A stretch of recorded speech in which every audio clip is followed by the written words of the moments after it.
Hello and welcome to First Impressions. This is a show where every week my co host Dash Hooper and I evaluate an album we've never heard before. After playing it, we take notes, rate it in a variety of categories, and let you know our thoughts. And today, we're going to be looking at the 2026 album, I Built You a Tower by Death Cab for Cutie. And we have a special guest. So, Fred, welcome back. How are you doing tonight? I'm doing fantastic. How are you guys? I am good. I'm on summer break, so I have no complaints. Things are good. I We're am not watching almost Twister. I am almost to the Kickstarter, so I am almost on my summer break. Once that's done, the brain can check out for a little bit. Then you can relax a bit. Yeah, I know. I'm about to launch mine and kind of ruin my own summer break. So it's like glutton for punishment, aren't we all? Mhm. All right. So we are going to dig into Death Cab for Cutie. But as always, we start with a little history of the artist. So found a few different podcasts. One of my main sources was, as always, if they have it, Bandsplain on Spotify. She digs so deep into the bands that you just, I only kind of scratched the surface, but used a lot of the facts that she got. So Death Cab for Cutie was formed in 1997 in Bellingham, Washington by Ben Gibbard, who was studying at Western Washington University. Gibbard had been a member of the pop punk band Pinwheel, and I did dig a little bit and hear some of their sounds, and it's very kind of Sunny Day Real Estate. So I don't know. Did either of you ever listened to Pinwheel? I haven't listened to Pinwheel, no. Yeah, I had to find them on YouTube. They don't have any official albums, but YouTube, I mean, you can find anything there and then they'll pull it away and then you can find it again. So yeah, I found one of their songs, like I said, very Sunny Day Real Estate, but Sunny Day Real Estate was one of the kind of kings of the Northwest area. They were also a Seattle band, so it makes sense. So while he was in Pinwheel, he began to write some other songs, and he realized that those songs wouldn't work for the band he was in because Pinwheel was more emo pop punk. So he met guitarist and producer Chris Walla at a concert where they bonded over Ben Gibbard wearing a Teenage Fan Club t-shirt. And do either of you guys know Teenage Fan Club at all? No. A little bit, not like a whole lot, but Yeah. just in name, probably.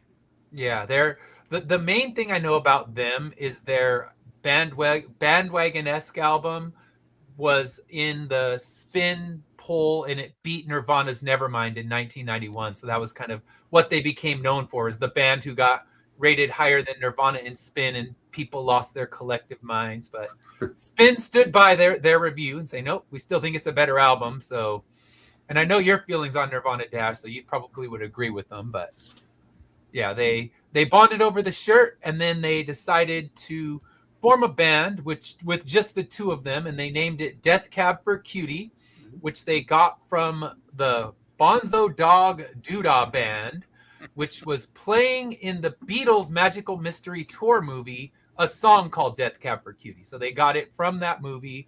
And when Ben Gibbard was asked about it later, he said, yeah, we kind of thought of it right on the spot, and maybe I'd rethink the name at this point. But I mean, it works. They managed to survive with it. But they went into basically into a bedroom using a lo-fi 4-track recorder and made an 8-song EP that Gibbard wrote, and they called it You Can Play These Songs with Chords. They made 1,000 copies on cassette and sent it out to radio stations, to local record stores, and they got a lot of regional success from it. They sold the 1,000 copies, people started paying attention, and then they decided that they wanted to form a proper band. So they brought in bassist Nick Harmer, who's still with the band, drummer Nathan Good, who is not. They run through drummers like Spinal Tap if you go through their history. So Nathan Good did not last long. None of the drummers blow up like Spinal Tap, but they do move through them. And they got signed by the local record label Barsuck Records. And then they recorded their debut album, Something About Airplanes, in 1998. And also still recorded in a house, not a proper studio. And their early songwriting was influenced by bands like Built to Spill and REM. And their third album, We Have the Facts and We're Voting Yes, was released in 2000. Gibbert drummed on this one because Nathan Good left and they lost another drummer. And this one got them more national recognition and modest success. And it actually led to their next album, the photo album, which was their best-selling album to date. It sold over 50,000 copies, which for an indie album is huge. This isn't one of those ones that's okay, it's an indie label, but it's a subsidiary of Warner Brothers or something like that. It's truly independent. And they wrote the song, a movie script ending, which got featured on the OC. And that's what kind of started their rise to fame. But even with success, they were fighting a lot, and the band went on a hiatus. And during their hiatus, Ben Gibbard recorded the Postal Service album with Jenny Lewis and Dentel. And that album ended up going multi-platinum, is the second highest sub pop selling album next to Bleach from Nirvana. And that kind of got more recognition for Death Cab for Cutie because people were so excited about the Postal Service, and they released kind of their first major success album, Transatlanticism, in 2003, which started their big success. And the next album saw them continue to grow. They got bigger and bigger. They got more radio play. And eventually, Chris Walla left the band in 2015 because he was not loving the poppier sound. He wasn't loving the production because in addition to working on all the albums, he produced them. He ended up producing bands like the Decemberists as well. And he was just happier to be in the studio than on tour. He didn't enjoy touring. He would rather just be working back and, helping create the albums. So after his departure, they released 3 more albums, including the one that we're going to be covering tonight, I Built You a Tower. And I just researched it. They've been nominated for 8 Grammys and have not won one as of yet. So maybe this album will break their streak. This will be the one, maybe. Because their last album got nominated for Album of the Year as well, but it's strong competition, so you never know. All right, so history of the album, which is new because the album just came out. It's a couple weeks old, so small history, but the album was released on June 5th, 2026 on Anti Records, which is marking a split with Atlantic. Their contract with Atlantic was over, and they had recorded with them for 22 years. And this is their first album away from them for quite some time. They were on Barsic, then they went to Atlantic, and now Anti Records, which I believe is owned by Trent Reznor, or partially owned by Trent Reznor, if I'm not mistaken. And it's their 11th full-length album, produced by John Congleton, who worked with them on the previous album, Asphalt Meadows. And portions of the album were recorded remotely by all the different band members. They sent them in and recorded over a 3-week period with all the pieces they had in Los Angeles to finish up the album. And most of the album was written while they were doing the anniversary tour for Transatlanticism and Give Up, which was, I think it was last year, maybe 2 years ago. 2 years ago. Yeah, I was at one of them. It was a really good show. And it was, while he was doing that, he had the weight of his divorce on his mind. So he wrote this album with kind of his heavy heart while they were touring and, kind of doing their victory lap tour for 2 albums that came out in the same year and, became 2 of his hugest things that he's done. So that's kind of the history I have for the album. Anything either of you found that you'd like to add? No, just that they're 50 years old like us. He's old like us. It's even in one of the songs. Yeah. And he's also an avid runner. So he got very heavy into running kind of midway into their career, because I've seen them many, many times when we get into our history. And he lost a lot of weight at one point, and then I found an article that was written about him in Runner's World. So he not only became an avid runner, but he became like an ultra marathoner. He's out there doing those 50-mile races and beyond. So I'm like, all right, me and Ben could hang. Just like I was thinking last week, I was thinking me and D'Angelo could hang because he's a fan of Star Wars and bootleg tapes. And I'm like, we could have hung out, me and D'Angelo. Now me and Ben Gibbard, we'll just go on a long run together. Talk about, I don't know, baseball. He's a big Mariners fan too. So, and they're Seattle. So yeah, they're Seattle. I know part of his heartbreak was when they were so close to a World Series appearance last year, and maybe they would have beat the stinking Dodgers, but I don't know. Dodgers. Boo Yes, Dodgers. Dodgers have become the new Yankees. they Well, have. yeah. They just spend and they defer the contract, so their players won't even get paid till their firstborn dies. And it's like, don't get me started on them. But yeah, who Dad. sees the Bobby Bonilla model and they're like, "Yep, I like that." I would like the Bobby Bonilla model, please. I would like the Bobby Bonilla model. I still say the Mets should make that dude go sell peanuts or something. Right? Like, Yeah. you got to go and work the stands. Like, you're gonna walk up and down selling the beers because you got to do something for this couple million you get every year. It's true. Not It's like so the 70 million Shohei Otani's going to be getting. I mean, once he retires, I mean, he's going to, in 10 years, when he starts actually getting paid for his contract at 70 million a year, it's like, all right, Dodgers, you and your bullshit sneaking away from the salary, not even salary cap, the luxury tax. They're just taking all of Magic Johnson's money. So Yeah. No, Magic Johnson's just the face. He's just the face. The billionaires do all the work. Magic Johnson just smiles and is like, check it out. We love LA. So, yeah. At least it's not the Mets. I thought the Mets were, doing the real, the real sneaky thing where they were like, they would like rebuild their team every year for they would throw like Scherzer like a $20 or $40 million like 1 year contract or something like that, and they'd build a team and they would collapse and they would just like sell everybody off and try again building another team, and they didn't care about the money. They would just I'm a Mets fan. They just sucked. That's what kept happening. They signed these bad contracts because they had a GM who signed many bad contracts. Yeah, and that's the Nationals.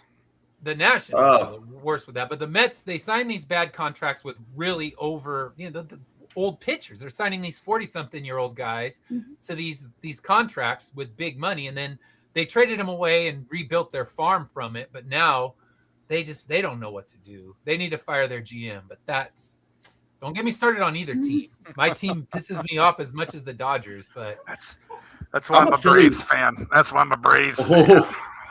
I'm a Phillies guy, and I rode through that 8-year rebuild when we gave out the nostalgia contracts to Utley and everybody, and just had to eat it for a while. Yeah, you had to. That was rough. We've all seen the rough years of our teams. Mm-hmm. Braves stick around for longer, but yeah, with the Mets, they were signing really old players to really bad contracts, and then it's like trade them. Start over, trade them, start over. And now, if you look at them, they're basically fielding a AAA team out there with all the injuries because again, their GM traded for a bunch of players who are injury prone, and what they do get injured. Who knew? Yeah. Yes, we've gone way off to I know baseball. No, that's fine. But I can say I'm the one that takes us off the rails all the time. So I can bring it back to because we were in the LA area and stuff. And I was going to say that it was really neat because I was listening to this album and it was by the 6th track that I got interested in the history. And that's when I was really feeling that OC vibe because I was a real OC fan as a nerd growing up in that time. They had a smidgen of comic book content and I grabbed all into that. But that soundtrack, back then really, I those songs really I really gravitated towards them, and it was nice to hear something that was evocative of that. And then I found out the connection that's where they became famous. So it's really interesting. They had songs on the album, on the season, just played in the background in the one of their early seasons, and then the band actually came on and performed in a later season. So they always had that. And I know that whoever was writing the OC was definitely into indie rock and comic books. I'm like, all right, we could have hung too. That was what was good about, the 2000s anyways, for the most part. You name it, Smallville, OC, all these shows just played indie, for the most part, a lot of indie rock. Yeah, they put a lot on the map. Even the Gilmore Girls, Buffy the Vampire Slayer, they were just all over the great indie rock soundtracks. And I'm sure a lot of it is because they came cheaper. I mean, we can say, and probably because whoever the showrunner was a music nerd as well, because you're not going to know who Death Cab for Cutie was without having some knowledge of that. But then you want Death Cab for Cutie and you ask them to use one of their songs, and it's probably a lot cheaper than you'd be like, hey, there's this great band called the Rolling Stones. We want to option one of their songs. Well, there's your production budget for the season. So what else are you going to do besides play Satisfaction for 30 seconds? And the other thing too that like a lot of people today don't realize is like there was a lot of money to be made in like the OC the album or like Dawson's Creek the album.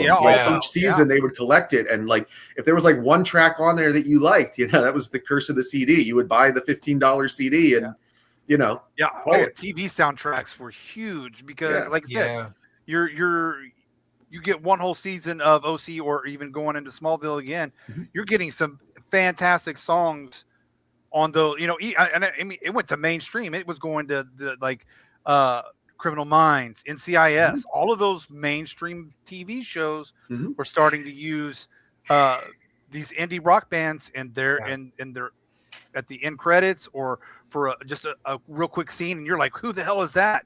I mean, that's how I kind of fell into like Lifehouse and all them. I wouldn't have known it if a lot of those, because I was deployed, and then we would watch, like we would get the DVD sets overseas for us, and we would watch these TV shows, and I'd be like, oh, who the hell is that? And then you finally call back home, hey mom, pick up this album for me while I'm deployed. They were like good mixtapes coming out, and exactly. And for me, as someone who was really into the indie rock scene at that time, I'm the one sitting there like, oh look, they're using this band, they're using that band, because Scrubs was big on that. Grey's Anatomy, like, oh wow, there's the Shins, there's Modest Mouse, all being used on these soundtracks, and it was great. You're hearing the music that you love, and it's kind of getting that mainstream appeal. And it was the TV shows, like you said, the 90s, the late 90s, 2000 shows, just, oh man, they showcased so much good music. So it was good stuff. Do you remember that one year where like every show that was on the air that year used the phrase song "How to Save a Life" for my God. trailer? It's like every show, every doctor show guaranteed had to use it. And I was reading the history on that one, and I guess Scrubs used it. They licensed it at the same time as Grey's Anatomy, and Scrubs used it first, but everyone associated it with Grey's Anatomy and thought Scrubs ripped it off. So but for a minute, if it was a show that had a doctor and someone was going to be dying or on death's bed, like, quick, cue the crying song, "How to Save a Life." That's why I like Psych. That's why I like Psych. Psych did it best, I think. Psych was one of the better ones that did it. Yeah. I like Dawson's Creek a lot. I mean, that was one for me that like every when I was in high school, I fell in love every day, and every crush, had a song from like a weekly episode. So, you were ready for it. Yeah. So you were a typical high schooler. It's all. It happens. Because I was the same. So we're good. Yeah. And Death Cab was one of those bands that the TV propelled them up. It helped to elevate them. I mean, that's the reason their album sold 50,000 copies as an indie one, because it got showcased on the OC. And now everybody's going out to get it. And this is also kind of the dawn of streaming. So in the same, if it had been a year later, it probably would have sold less copies, because that was the dawn of Napster and people just stealing the shit out of albums. All those. Yeah. Like Risk a Virus, get the album for free. It's like, all right, this is a calculated risk, but I'm willing to take it because I don't have $17 to go drop on an album right now. All right, so reviews of the album. Metacritic does have it up because with newer albums it's easier, and it is sitting at an 83, which it's funny because when Dash and I do albums, so many of them just kind of sit in that 80 range. So I think they're afraid to just give it an actual good rating. Well, it has some really good ones. 83. It's like a Rotten Tomatoes. It's just calculating all the reviews together. But of the reviews that are up on Metacritic as of now, 17 positive, 1 neutral, and no bad reviews. So Sputnik Music gave it a 96. Said the airy atmosphere present throughout the entire album is serene and peaceful and makes the listener feel right at home when it comes to modern Death Cab. So it may not be quite on the level of the albums like Plans or Transatlanticism, but it's not that far off the level of greatness. So they had the best review. Our guys, Pitchfork, gave it a 7.8, which, if you know Pitchfork, they've not been very nice to Death Cab in the past. They have not. Even Transatlanticism, which now they did a retrospective review when the anniversary tour rolled around. And with that one, they gave it a stronger, better review. But their initial review was like a 6.6. So a 7.8 for a Death Cab album is pretty strong. And they say it revives the yearning that propelled their original indie rock alongside an insatiable focus and hunger for more. The lowest review I found was a 70, so nothing bad as far as I want to reviews. find them. There's about 3 of them. So you got, let's see, you got Pop Matters, and he says it's a good album that is better than their last release. Glide Magazine, it says simpler, stripped down sound of I Built You a Tower mostly works. And then Uncut. So Uncut, what do they say? It's basically they're saying it's all right. I'm gonna go talk to their boss.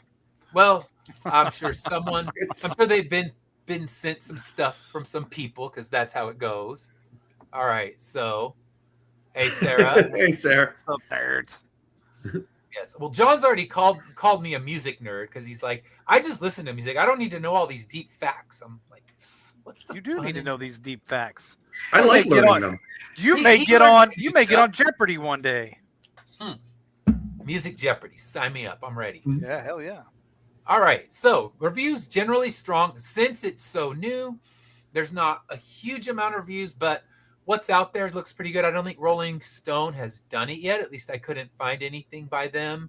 But it'll probably be in the July issue, most likely, because it came out in June. And since they're monthly releases, I didn't find it. And since I'm not paying for their magazine online, I couldn't get it. But Pitchfork, I think you can read like 3 reviews for free before they block them out for you. So I grabbed it first. All right. So let's dig in now to our history. So Dash, what's your history with the band? I mean, just like we've talked about, just, listening.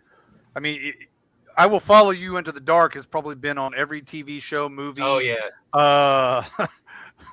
If you don't have I Will Follow You Into the Dark on any of your playlists, again, like I said backstage, I will question your sanity. But I mean, I'd never listened to a full album. I just known them from, the mainstay of the TV shows and the radio and things like that. But this, I mean, I might have to replace "I Will Follow You Into the Dark" as my number 1 song by Death Cab, and there's one on this album that I think is probably their best song in forever. Yeah, there's some really strong songs on this one. I think, boy, try to make me pick my favorite. That's hard. I think I'd go with Transatlanticism. I love that song. Probably my favorite, but yeah, there's always, I'd say every album, even their bad albums, will throw 1 or 2 songs that you love, even if there's more skippable stuff. But yeah, this now making me think like I got to do a ranking of every Death Cab album. It'd be a busy task, but I'm here. That's going to be. Well, I don't know because I haven't listened to all of it. Like this is my very first full listen through of an actual album because again, for most of their albums, I was either gone or deployed. So yeah, I mean, I guess you're going to hear songs isolated from different shows. Yeah, you're going to watch. And I Will Follow You Into the Dark is their How to Save a Life. It's been on a million shows. Cue the drama. If it's going to get played, something sad is about to happen, and drop the needle. Boom. And I know, again, and Lorena knows the one from Twilight. I don't know that song, but that one I think they did. That's a friggin' good soundtrack, the Twilight soundtrack. But I mean, that song was made just for the movie, if I'm not mistaken. There's a really good Grizzly Bear song on that one too. There's good songs, just not a movie I will ever want to spend my time with. But the soundtrack is solid. All right, so what's your history, Fred? This is my first time listening to an album of theirs straight through as well. As I've told you guys before, I am not super deep when it comes to music. It's kind of like I just kind of pick up what I absorb through like osmosis, the radio, TV, and stuff. So that's my familiarity with them. the songs we mentioned, the OC, that type of music and stuff. So it was a really cool experience to like sit through and listen to like the album straight through, because it kind of played a little bit. Well, we'll get into it when we do the track. But the arrangement of it was not how I would have arranged the album per se, but it didn't like, it just started a bit slower than I would have. But overall, I really enjoyed the arrangement and the what do you call it? The order of the tracks. Gotcha. It plays together like, really well. Yeah, no, Sarah, no. I don't know. I haven't read the source material either, Sarah, so I'm not one to speak. But there you go, Sarah. There's an idea for our show. Twilight / the soundtrack of Twilight when we do our double dose. Oh, yes. Yes. I've never seen it.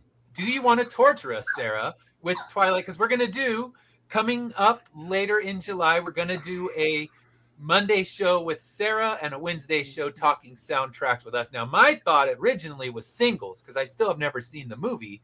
But do we torture Dash and do Twilight? I don't know. I feel like you tortured Dash this week anyway, from what I gather about the movie. So, Sarah, listen. I'm just continuing Monday's show, Sarah. I'm just continuing Monday's show. I've been living off that high for the last 3 days. Dash. Oh wow. So Dash tortured. Yeah, I did torture that. God, I enjoyed listening to it, and as I was telling Dash backstage, I was working on a script. I should not have been focused on anything else, but I was, and all of a sudden I'm listening to your show, can't focus on my script, and all of a sudden my script's gonna go really off the rails. But I did finish the script, so I'm happy about that, and was able to still listen to the show. So there we go. 2 of 5 required scripts this summer are done. Number 3 is close. So she says we can do Twilight. So there you go. You know what? That soundtrack's full of some bangers, though. The soundtrack's really good, I'm sure. But you know how I post those? Like right now, we're doing the Action Stars, and I post the tournament, and I posted Robert Pattinson versus Ben Affleck. Lori and I have been in this. Oh, people are jumping Lori and I because we don't like Robert Pattinson, and it's been getting like, oh my, it's people just. Lori's like, I just don't like him. It's okay to not like him, and I'm like, oh my god, she's entitled to not like. Yeah, him. There are people jumping on us because we don't like Robert Pattinson, and that's okay, but it's funny. I'll take everybody on because I don't like either of them as Batman. I was gonna say, where's the none of the above vote? That's the one I got to vote for. You thought that the three paragraph dissertation you got on what's her name? Kate Bush was bad. Oh man, there's been some like this one. I had to block him because he started getting cussy and started attacking people, and I blocked him. But this was probably a 12-paragraph dissertation on why we were wrong, on how we were wrong. Now I like okay as long as you keep it civil. Yeah, that's why I had to post. Don't cuss and don't attack. That's what that was about. Because I get things after the context is over. I'm like, all right, I missed this one. I don't know. I'm still mad at you for not having the Dodgers as the team you hate the most on your. The Yankees won. If it makes you feel any better. Come on, no. The Dodgers are the Yankees are the old Dodgers. Mm-hmm. The Dodgers are the new Yankees, and we need to hate them the most because they're the Yankees who defer their contracts. Especially as somebody that like lost Freddie Freeman to them, you should be really upset. That's still bitter, and I got a so you need to redo the poll, and I bet you the Dodgers will at least get top 5. I saw that. I'm like, I don't hate any of these teams as much as I hate the Dodgers, so I can't vote. I have to abstain. Never underestimate like how seriously people take Twilight. Remember before like this was like a red state, blue state country. It was Team Edward and Team Jacob first. Okay, like let me reiterate. I don't dislike Pat. I disliked his Batman, and I because there was a part. Just getting off on another tangent. I don't dislike him per se. it's just that in his Batman, I don't like that he had to take a drug Mhm. to continue on, and none I of don't like how he treated Alfred. We oh can that You're talk not too. about my father line. Oh, that killed me. That's like yeah, the worst like Batman line. he's never a dick to Alfred. I mean, come Mhm. on now. So I basically set that one up because it was Batman versus Batman. I Mhm. personally think I'm not. I mean, everybody. I like Ben Affleck a little bit, but I personally thought, in the grand scheme of things, he played Batman and Bruce Wayne the best as a combined whole. Like you have a really good Bruce Wayne out of um, Val Kilmer, but he's not a very good Batman. You have a really good Batman out of Michael Keaton, but you don't have him as a really good Bruce Wayne, in my opinion. Yeah, To me, Ben Affleck, all around together, you had that, because you had he's basically the dark, he's Frank Miller's Dark Knight, is basically who he is. Mhm. yeah, He's the that's the one they're old, going for. yeah, and he plays, and I thought he played the best Bruce Wayne and Batman together. So that's why I put those two. And boy, that one blew up, and I And loved it. But man, just take it easy. Take it easy. people All are right, done not with my capable tangent. of taking it easy. All right. So, overall thoughts. What are your overall thoughts on this album, Dash? Ah, for a very first time listen, I mean, I know Death Cab for Cutie. I know their songs, so I love their songs, the ones that I know. But as a full entire album, I really love this album.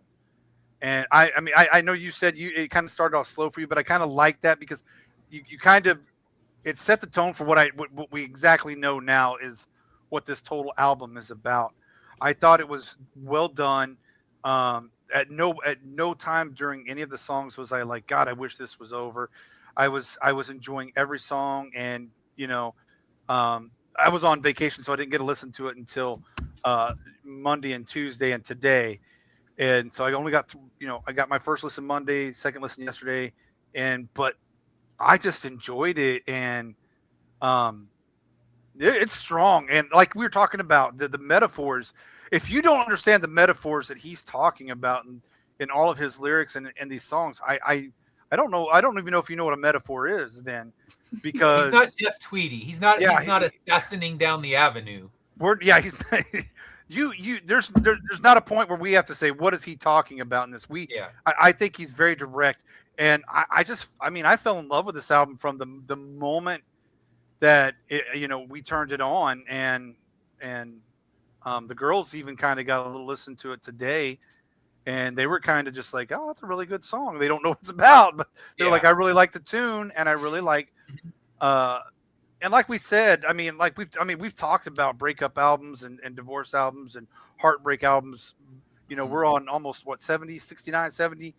We talked a 69. lot. Yeah, we talked a lot of albums like that, and this is right up there with it. It's just really good, and at no point was I ready to, well, I don't have the LP for this one per se, but at no point was I ready to skip anything on Spotify or when I listened to it Yeah. today on YouTube.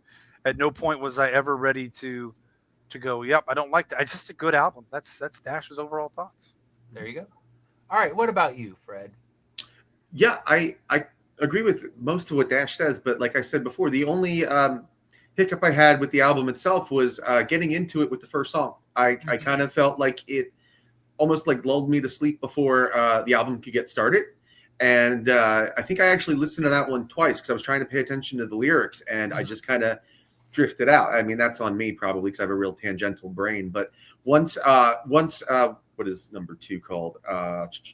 Punching the Flowers and Pep Talk come in, like it picks up and it really drives you in. And then by the time you get to hold on, I just accidentally clicked out of my notes. By the time you get to I Built You a Tower, and the imagery sets in and the emotion and stuff, that's when the album really had me. And there's a couple songs that come later that just the imagery and the emotion, like I said, it really took me back to young Fred, identifying with the OC characters, and in high school, identifying with stuff, feeling all lovey-dovey about people, certain, it was just really neat to kind of bring that out of me again in a way that I didn't expect. So I really enjoyed the album overall.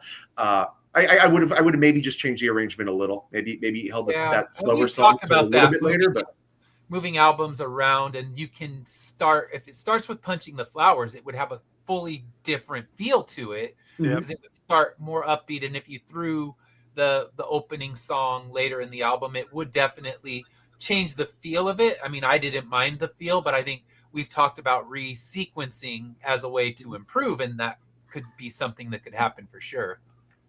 And it may just be my taste, but just for me, I think that first song didn't quite represent what the rest of the album, the way the rest of the album felt for me. So it didn't grab you as quickly as it could have. Yeah, fair. That's a fair. Yeah, I mean, that is a fair assessment, and I can see where you're coming from. I mean, the problem was, and I did not get into my history with them. I am deep into the world of Death Cab for Cutie. This goes back to, we were talking about with D'Angelo, treats, and that's trading live copies of shows. And there was a friend of mine who, we were both big Smashing Pumpkins fans, but not the kind of Smashing Pumpkins fans who were singular, like we only like Smashing Pumpkins and nothing else, because I've met plenty of them. We were always exploring new music. So I'd be like, hey, I recorded this new band, why don't you check them out? And I tell him the same. So one of the bands that he really wanted me to check out was Death Cab for Cutie, and he sent me 3 or 4 live shows of Death Cab for Cutie. We're talking like 99, 2000 era. So we're pre-transatlanticism, and I really loved what I heard. Went and saw them myself a few times and just got hooked. And now they are one of the bands I have that I've seen 20 plus times. There's probably a list of 5 or 6 bands that I've seen over 20 times. And anytime they play, sign me up and I'm going. And they're one of those bands. So I have a deep history with them. So I'm definitely going to be more open to whatever they throw at me. Now, that's not to say I love all their albums. I think Codes and Keys is terrible. If I was ranking their albums from top to bottom, even their demo album, I would put above Codes and Keys. But that's the one I'm Happy album by Ben Gibbard, and it just doesn't work. That was right after he married Zoe Deschanel, and life was happy and la la, everything's beautiful. Then the next album after the divorce, he was back to form of like, damn, this sucks. I mean, I hate to say it, the man should be happy, but he doesn't write as well when he is. So that is true. Like, I hate to steal his happiness, because I want to give the man a hug for what he had to deal with on this last album. So another one of those ones where I'm just like, I just want to give you a big hug. And I guess I can move into my overall thoughts where, yeah, it's musically adventurous. It's got quiet acoustic. It's got stuff that sounds 80s electronic. It's got some harder rockers. And it's another strong entry in their catalog. And it proves that their last album wasn't a fluke, because when Austin Meadows came out, people were kind of like, okay, is this a return to form or was it a one-off? And we don't know if we can trust it or not. And it's just a journey through his loss. And we've had albums like that. We had the Failure album, where it was a journey through him dealing with his back surgery and his divorce, when he was doing both of them. And when Ben Gibbard is wrestling demons, that's the Ben Gibbard I like to listen to the most. I mean, yes, I want to give him a hug, but do I want him to do another I Love Zoe Deschanel album? No. So I don't know, because he's also good at writing third person. I mean, this album's a lot of I songs, a lot of first person. But when he's stepping out of himself and writing songs from other people's point of view, he does really powerful work there too. It's just not the I'm So Happy I'm in Love album, because that one's a pass. But that's just my opinion, and someone can tell me that Codes and Keys is their best and write me their dissertation. Feel free. No, that makes perfect sense. He got complacent. And I think it's just, it was a departure. And I think I'd have to look through all the different rankings of their albums and see where it goes. But I think for most people, it sits near the bottom, which still wanting to work on my ranking show. Dash and I are going to do Batman. So I want to alternate between ranking movie series and full catalogs of bands. So it's got to happen. So Dash, we got to nudge each other and make this happen. We'll make it happen. We'll make it happen. I can't wait to see you guys rank Batman. That'll be awesome. Yes, because we already have some arguments. He and I disagree. So this will be a really good Batman show. Yes, really good. So yes, we'll get on that, but we're gonna do it right and not live with some clips and good stuff like that too. So Nice. now let's dig into the best song. So I guess we'll do. You can do a couple of yours, Dash, then Fred, and then me, and I'm sure we'll have some overlap in this one. So Fred, I we'll let you go first, Fred. So what are some songs that you liked on this one? Trapdoor for me was my number one. The most emotionally resonant. The imagery and everything that the way that he depicts kind of falling in love and giving himself to somebody who uh, does not reciprocate. and like appreciate and respect it and yeah, I could feel that kind of wanting to give yourself to somebody and you just feel like he says kind of there's like a trap door or like a bottom that inexplicably drops out and you're like you can't pinpoint where that hole is and stuff. I'll save some of my favorite lyrics for that. Yeah, there's some great lyrics in that one that really encapsulate that. The other one I really liked, I Built You a Tower, because I feel like that's kind of the corollary of it. Like to me, it's about falling for A or someone. B, because there's two. I Built You a Tower. I go with A. I like the A version better. I should have specified. Yeah, I like the I like that version, and I like the just the imagery. I mean, I don't know if it's precisely what he was going for and stuff. Because the second time I listened to the album, I interpreted the lyrics differently. But to me, it was about how we kind of build a like a fantasy version of the person that we're dating, and we kind of gloss over we gloss over the negatives and we accentuate the positives in our mind, and it's like we fall in love with an idea and not like the actual person sometimes. And it's that's why in relationships you kind of have to wade through the honeymoon and all that stuff to find out what's deeper, or are they just this kind of false idol that you've built up in your mind. So I like those two for the emotional resonance. And then I really enjoyed which one was it for the intensity of it, How Heavenly a State. I thought it was a lot of fun. Yeah, that's a good So one. those are my three. Cool. What about you, Dash? So the best songs on this album is Yes. I agree with Fred. I mean, I Built You a Tower. It's all about putting somebody in that ivory tower. It's all about that's a great song. My number one though is Stone Over Water, and to me that's probably to me that's their best song ever. Like we talked about a lot of their good ones, but that one was really good to me. Again, it's another one of those, and when I get into the lyrics on it, you'll understand why. And then you have Riptides was really good, and I think we all talked about Punching the Flowers, another good one. But yeah, and then again, I liked both. I Built You a Tower A and B. I think they both. A is probably if I ranked it, it would be A over B. But yeah, I enjoyed the entire album. So yeah, this is one of those ones where we could do literally an entire show on the lyrics itself. Just talk about the lyrics to dig into in each song, because man, this is a divorce album if there ever was a divorce album.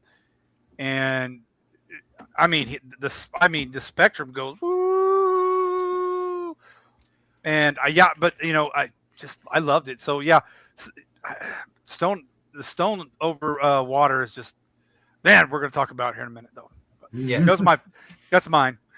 And I want my stupid vinyl to show up that was supposed to be here last Friday and keeps getting delayed. I hate having to do it through Spotify and look at the lyrics on Genius. Yep. It's such a pain in the ass, but I'll be happy to have the album tomorrow, a day late. So not great on that one. But for me, I had Envy the Birds. So this one, I noticed it probably the third listen through, where the music and lyrics were connecting. So when certain lyrics were said, it would change the way the music was going. So it starts with this punchy, almost violent guitar, and it's all describing these arguments. And then when he says, I envy the birds, it kind of changes. It moves into something Moves. more ethereal, more majestic, almost like soaring birds.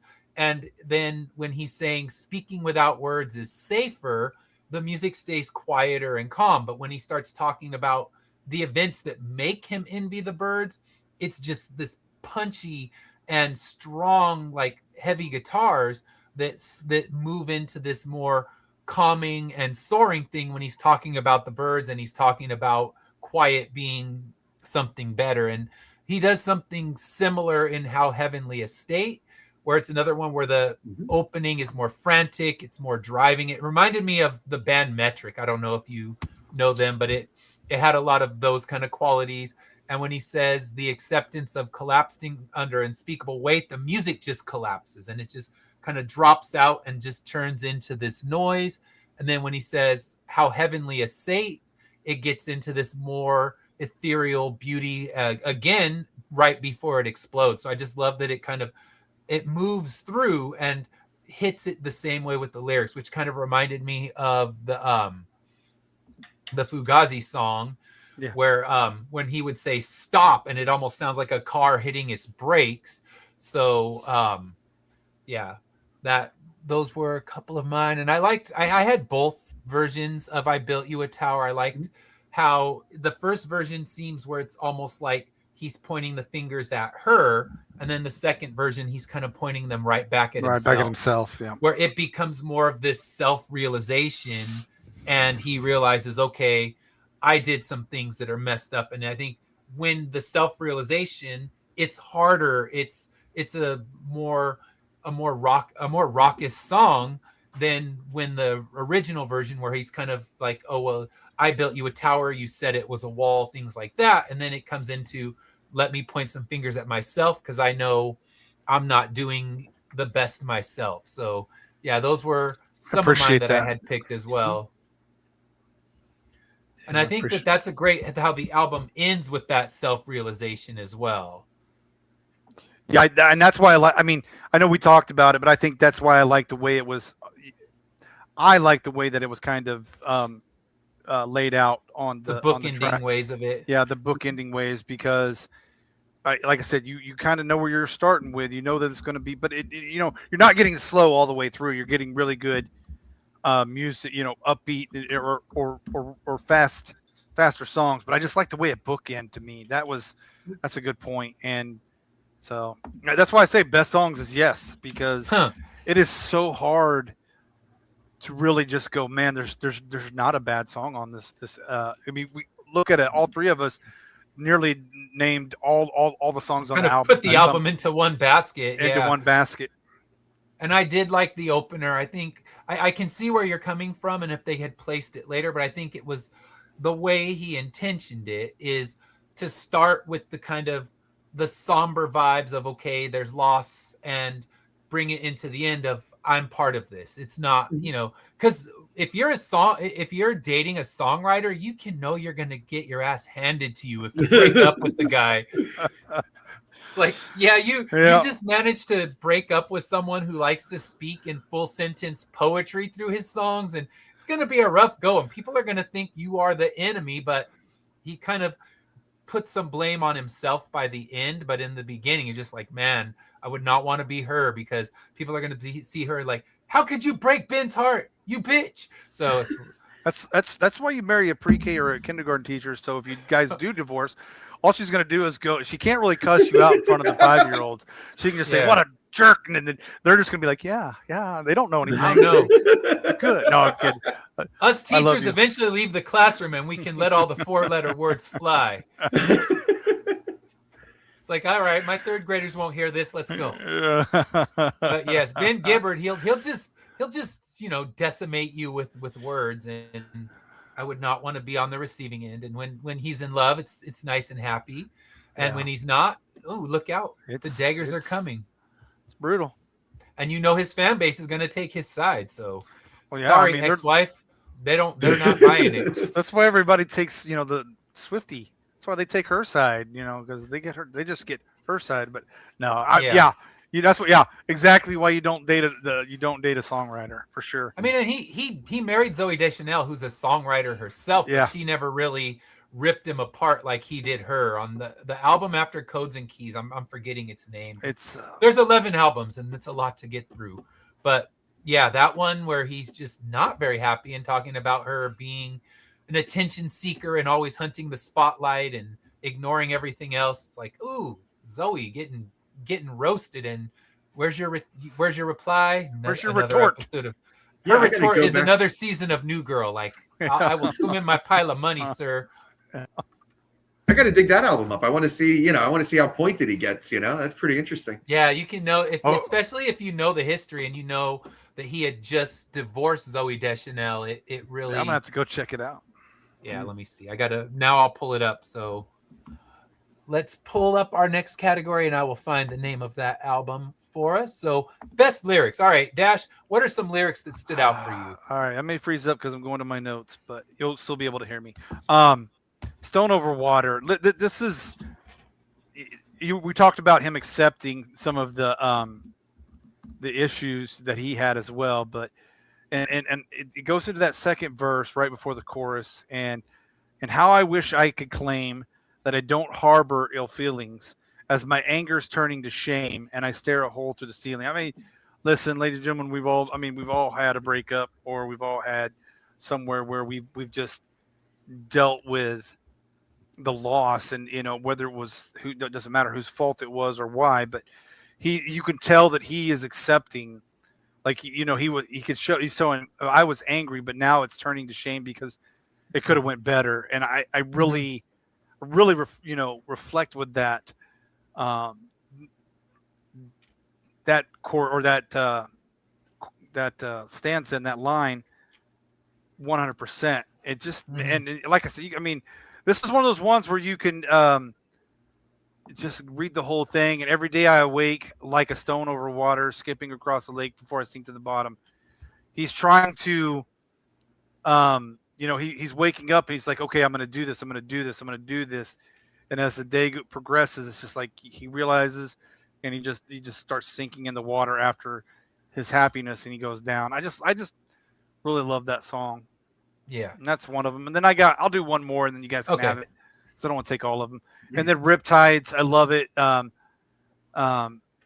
then this is the second paragraph, and it goes, and my old haunts, each one's a trigger, and I'm holding the gun like a perp frozen in your headlights who forgot to run.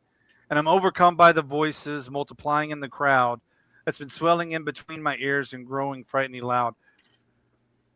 I mean, it's just he's torn in this. He's just I'm just watching or listening to the song, and I'm just watching his heart just go.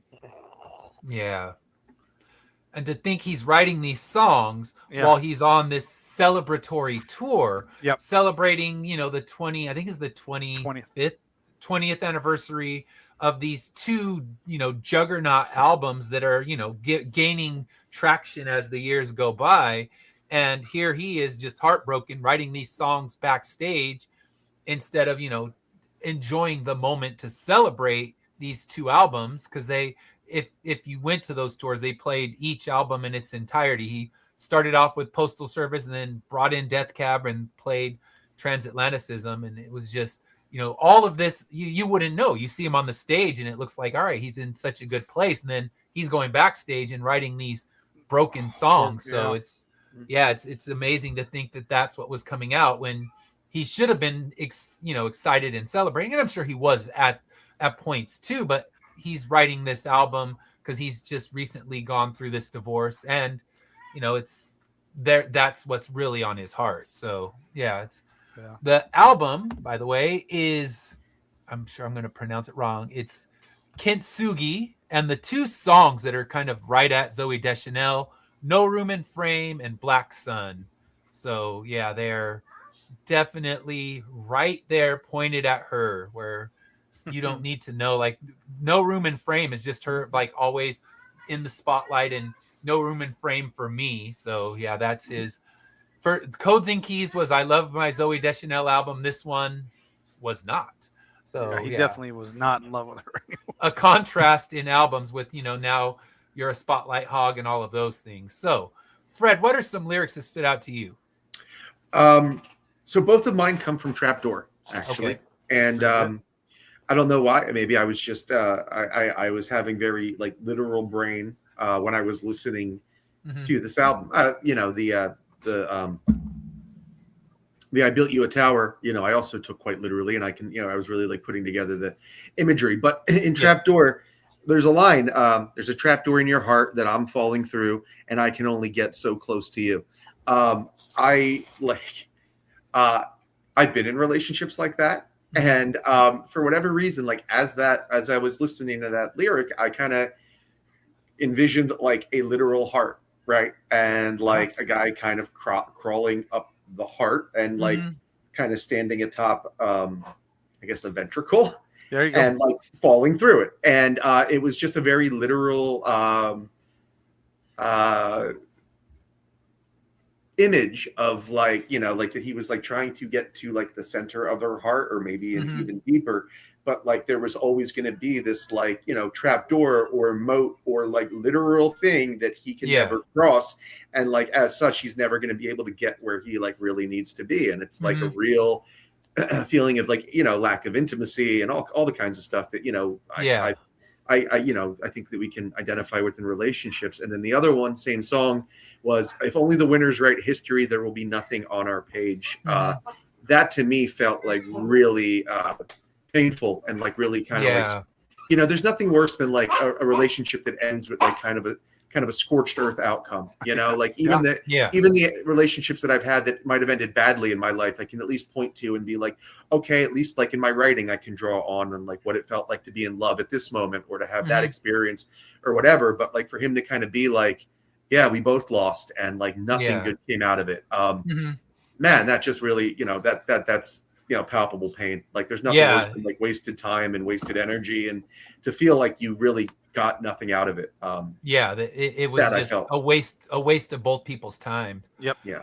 And I had one from that too. So there's a trapdoor in your heart and a button on your desk, Desk. well worn from being pressed. There's a trapdoor in your heart. I'm falling through. So it's like this is something you've done a lot. So Mhm. he's definitely throwing the daggers at this woman. Mhm. He's not coming in peaceful. He's like, nope, everyone, you do this to everyone. So it's that song's just loaded with strong lyrics. Mhm. All right. So did you have any other ones, Fred? No. There was a line about levees breaking, but after thrash, I didn't want to go there today. So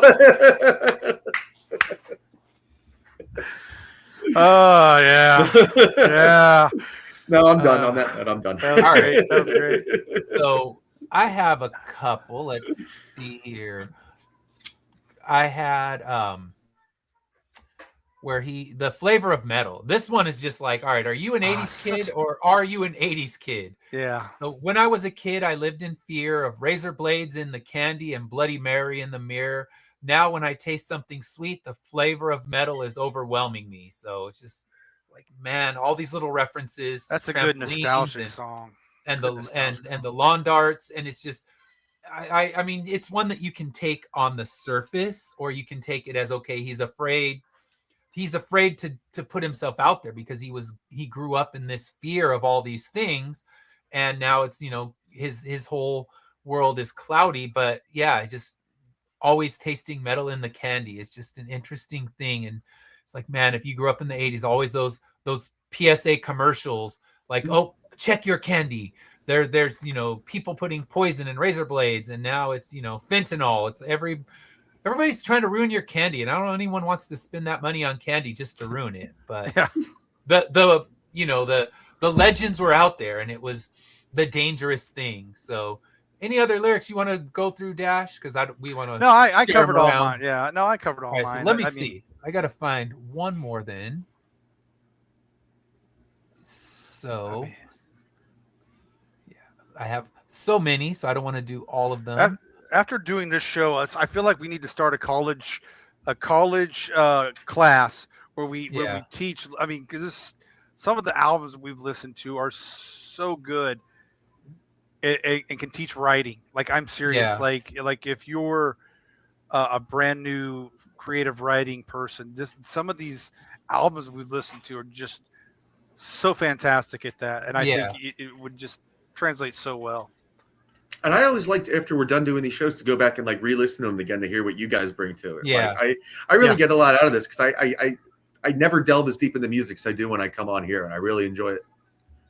Oh yeah, like every time Ed and I are out the next day after a show, I'll go listen to the album and pick up where Ed was. Because there's been times where we've both picked, like we'll cross over on a few songs, but we'll pick some different ones for different reasons. I'm like, oh, I want to see why he caught that, and yeah, I like that. So yeah, that's a cool thing. Yeah.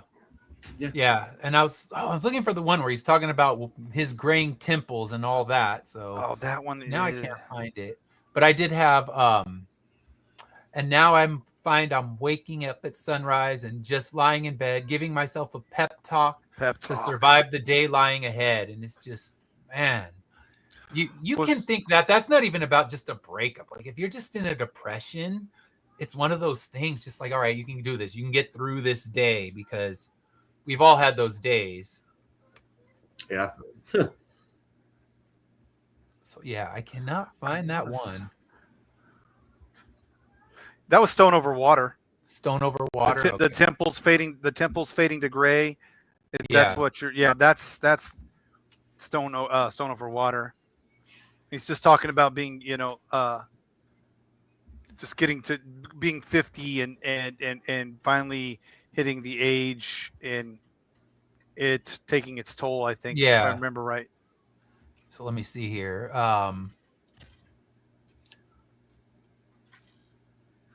I remember that from Stone. Yeah. Oh, yeah. So here we go. Every day I wake up like a stone over water, skipping across a lake before I sink to the bottom. And how I wish I could say that I'm immune to the mirror with temples fading to gray.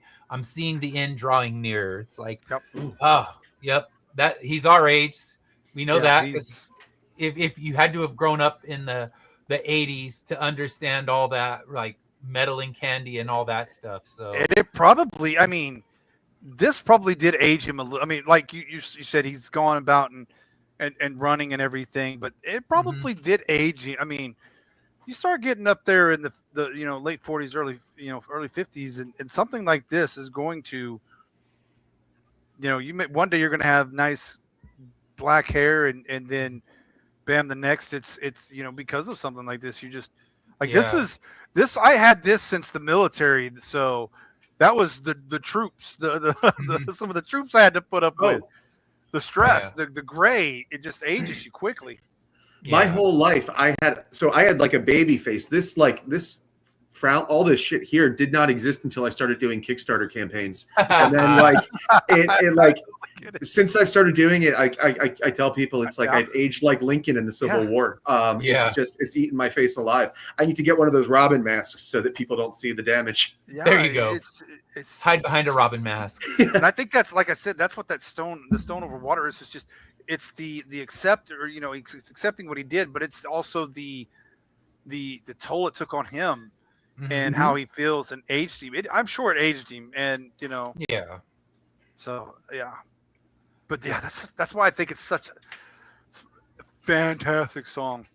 Oh yes, very good. Like you said, the poetry he gets out of his lyrics is like really impressive. Because he's someone who writes in complete sentences, which is not worried about rhyme structures and all that. I'm sure he is, but when he's talking, I mean, these are complete thoughts, complete sentences, not just quick little fragments, and it's like there's no mistaking what he's feeling and where his mind is. Yep. He's not trying to rhyme. He's not trying to rhyme orange. He's telling you straight up. Yeah. It's just I can't even talk about it anymore. So yes. So all right. So any skips?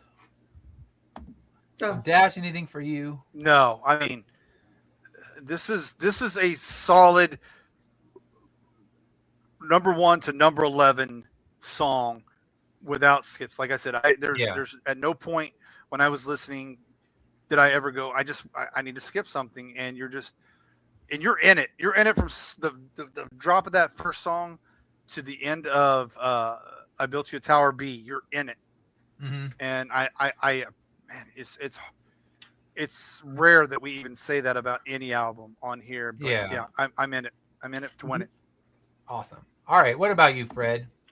No, I only had that little issue with the first song. I didn't A fit the shuffle, not a tone, skip. but yeah, exactly. But now that I heard you guys talk about the way it bookended, I'm looking forward to hearing it again and seeing how the album plays all together with it. So no complaints here.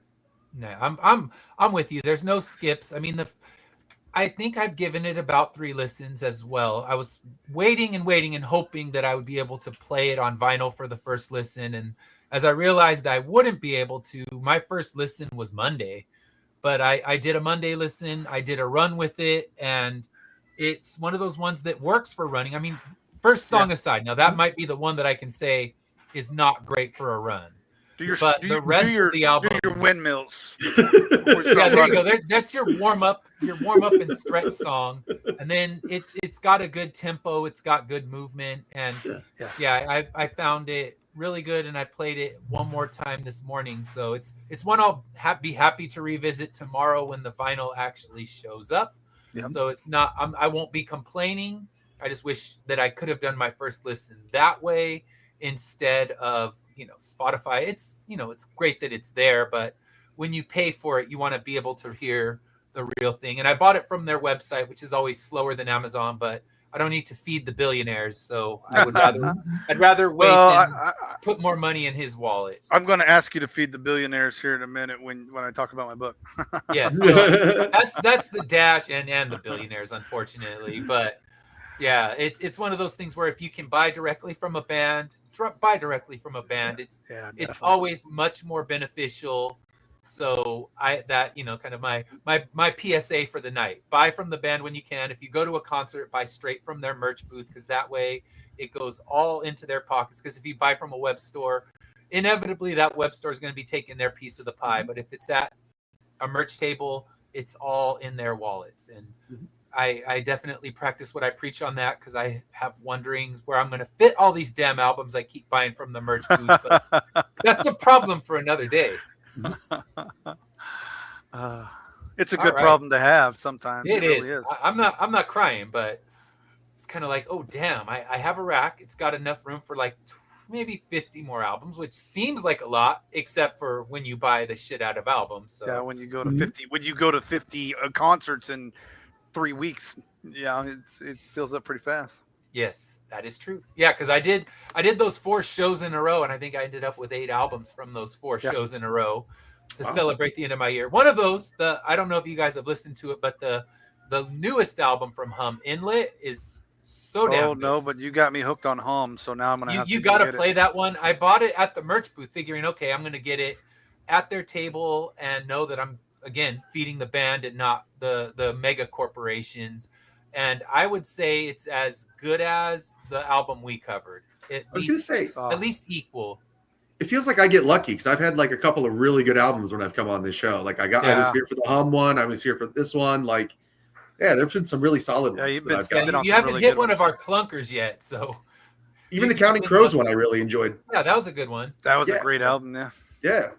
So far, you bring the good album to us, so that's good. We'll just keep bringing Fred on. It's DM Ray and Lori. DM Ray and Lori we have to worry about. Yeah, they do not bring the good album. So, all right. So I think this is an easy category, but we keeping this, returning it to the used bin.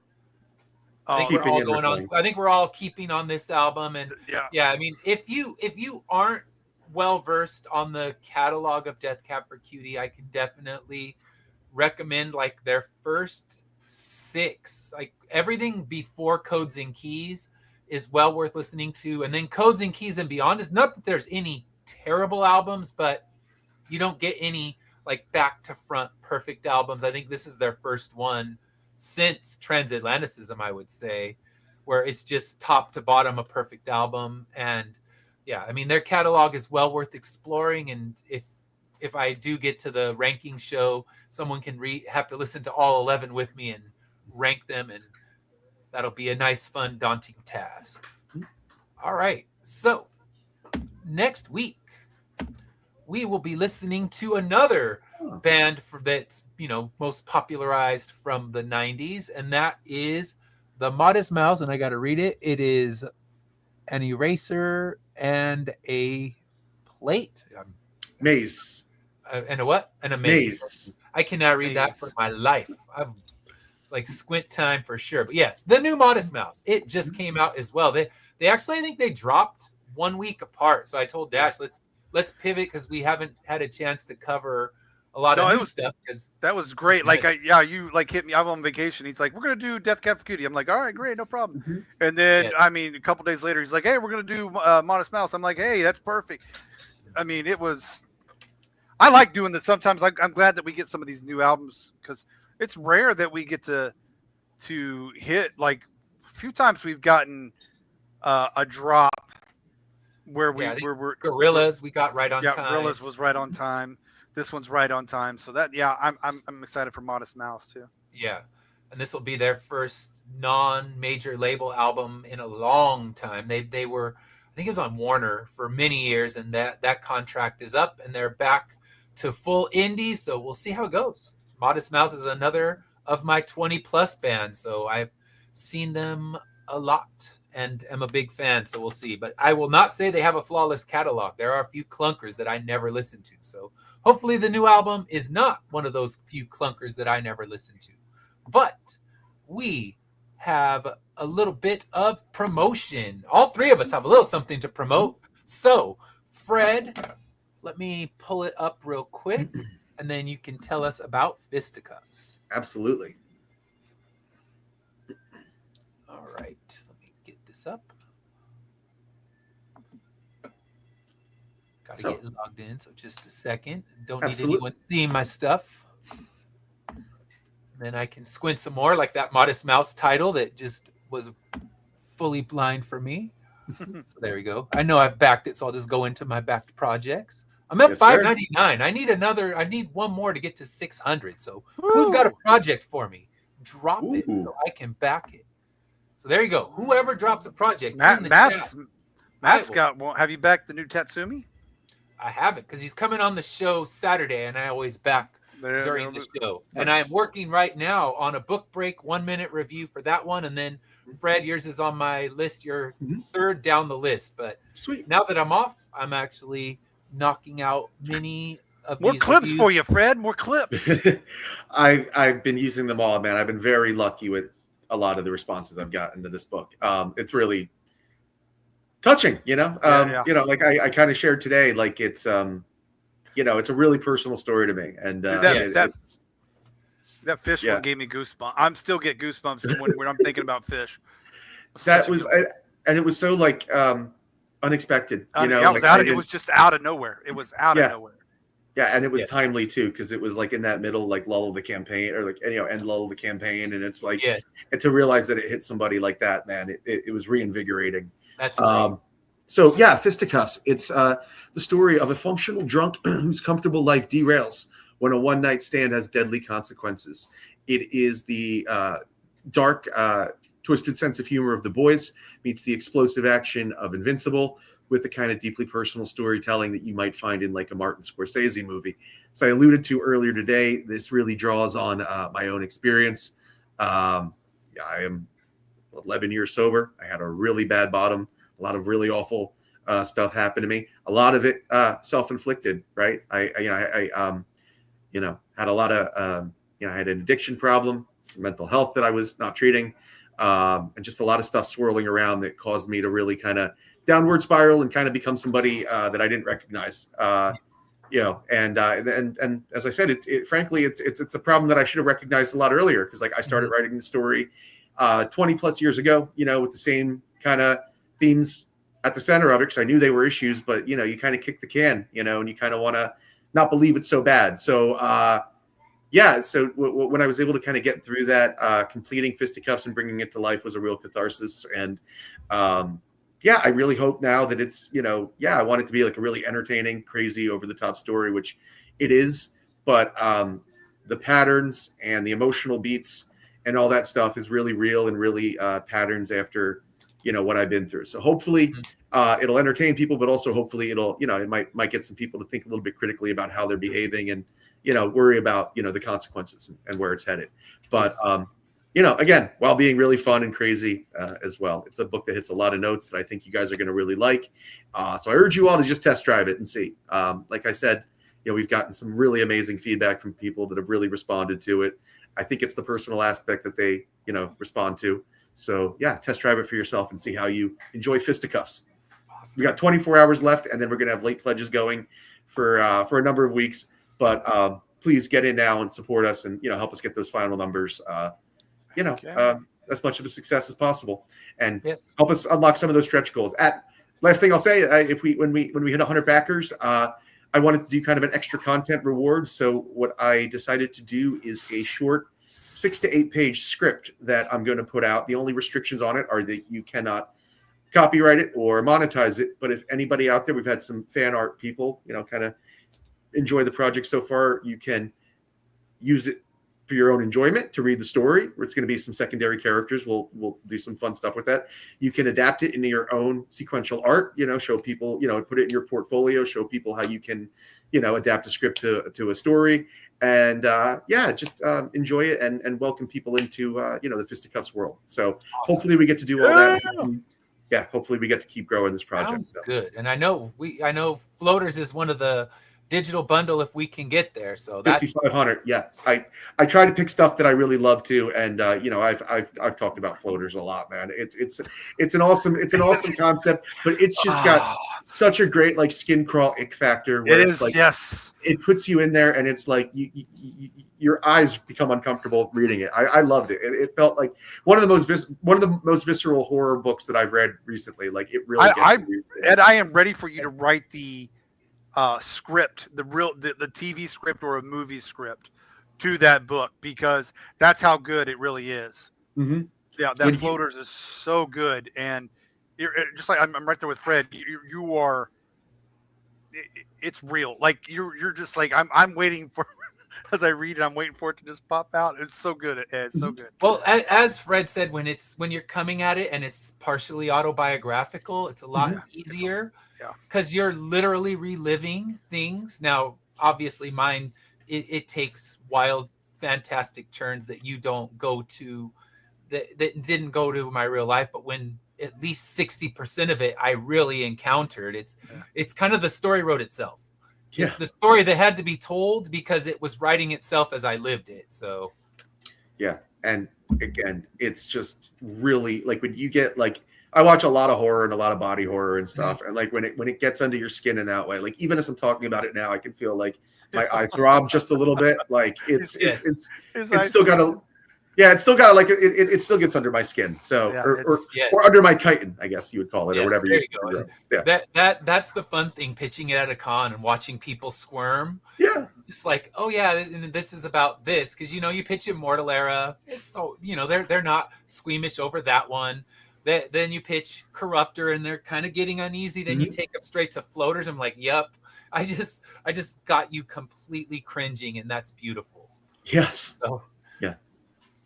But you start them off nice. You don't start them off with your most squeamish thing. But Floaters 2 is script number 4 that I got to complete this summer. So I can't wait. It's coming. I did not plan it, but I never ever addressed the actual surgery. So you want more? I'll give you more, because I had to watch a damn razor blade come to my eyes. Now you get to enjoy it. Eyeball stuff, man. And Fred, it really is. And I sold it. One of the funniest people I sold to was an optometrist. She came to my table and I'm pitching the book. She's like, oh my God, that is so crazy. And I'm an optometrist, and she's telling me all this. She goes, I'm going to buy it. I'm never going to read it because that's going to freak me out. She goes, but I got to support it because I've never heard an idea like that. So that was the funniest things. Like, she's like, ooh, no, I don't want to read it, but I love it. So you could do all kinds of like fun eyeball stuff with your campaign, like little things. Yeah. You know what I loved was, I hate to steal from a friend of ours and stuff. Do you remember when Lori did like her little, Path of the Pale Rider, and it was like little candies and stuff, and she had like a little brain one, but she had the eyeball one. Like I think some of those eyeballs, you put those in a baggie or something, and there you go. That's beautiful, and I never thought of it, but a bag of gummy eyeballs would be the perfect little stretch goal. Yes, yeah. Oh, thank you, Fred. That is beautiful. All right, so Dash, do you have the link for your? Yeah, I shared it down there on the bottom for you. Awesome, you did it for me. All right, and so there we go. You can go. Hey. First shout out to you, Fred. I love your brother. 11 years. Thank you. I'm 10 years myself, so we're doing good, brother. Thank you. So as you can see, this is my entire lineup, and you can go to Amazon right now. But I will read you the newest one that dropped. It is Hell Comes to Texas, The Hand of the Devil. After the escape of the demon Renault, the West grows darker than ever before. Colt Windsor and his companions find themselves drawn into a deadly hunt alongside a mysterious woman named Sarah, whose secrets seem tied to forces moving just beneath the surface of the frontier. What begins as another fight for survival quickly spirals into something far larger, forcing the group to split apart as unseen horrors close in from every direction. Colt, joined by his fiercely loyal Taya and the young but determined Annie, ride towards the isolated German settlement of New Brunn, where whispers of missing children and ancient evil haunt the cold pine forests. There they will confront a force so old and unnatural that even Lucifer himself has yet to see her true power. To survive, Colt must dig deeper than ever before, testing not only his courage, but the faith and conviction that carried him this far. Meanwhile, Dutch Gael, aided by the steadfast blacksmith Jock, find themselves locked in the brutal battle against a savage creature capable of turning the entire frontier into a blood-soaked nightmare. As the lines between man and monster and damnation begin to blur, every choice carries deadly consequences. In the world of Hell Comes to Texas, evil does not rest, and the West was never this damned. So there we go. That's my book 2. I did not think it would get this far. I did not think Hell would get this far, but I did something a little different with this one. I did something that you're not supposed to do. Anybody that's ever played any tabletop role-playing games or things like that, I split the party, ladies and gentlemen. I split the party, and we're going to see what the consequences are going to bring from splitting the party. We've got some new characters in there. Again, shout out to Lori Calcaterra for allowing me to use one of Jude St. Clair's descendants for this book. Auburn St. Clair will be introduced in here. Jock he was in the very first one, but not very much. He joins along. Annie's along. We got Sarah. We got some other players in here as well, yet to be mentioned. And I can't believe I'm showing that. What's on the side of there? What is going on there? Let me close that out of there. Anyways, we can stop sharing. Go to Amazon. You can pick them up now. I see what my wife has put in the in the cart there. But yeah, go to Amazon. You can search my name, Dash Hooper. They're all under there. All of my books from Hell Comes to Texas Hybrids. My first nonfiction book is on there as well. Why I Love Superman and Other Superheroes. One veteran's journey to find himself through superhero motivation. So that was a love letter to superheroes and to all the people in the real world that I look out as heroes. So there's some really good real life heroes in there as well. So go check them out at Amazon. Be gladly appreciated.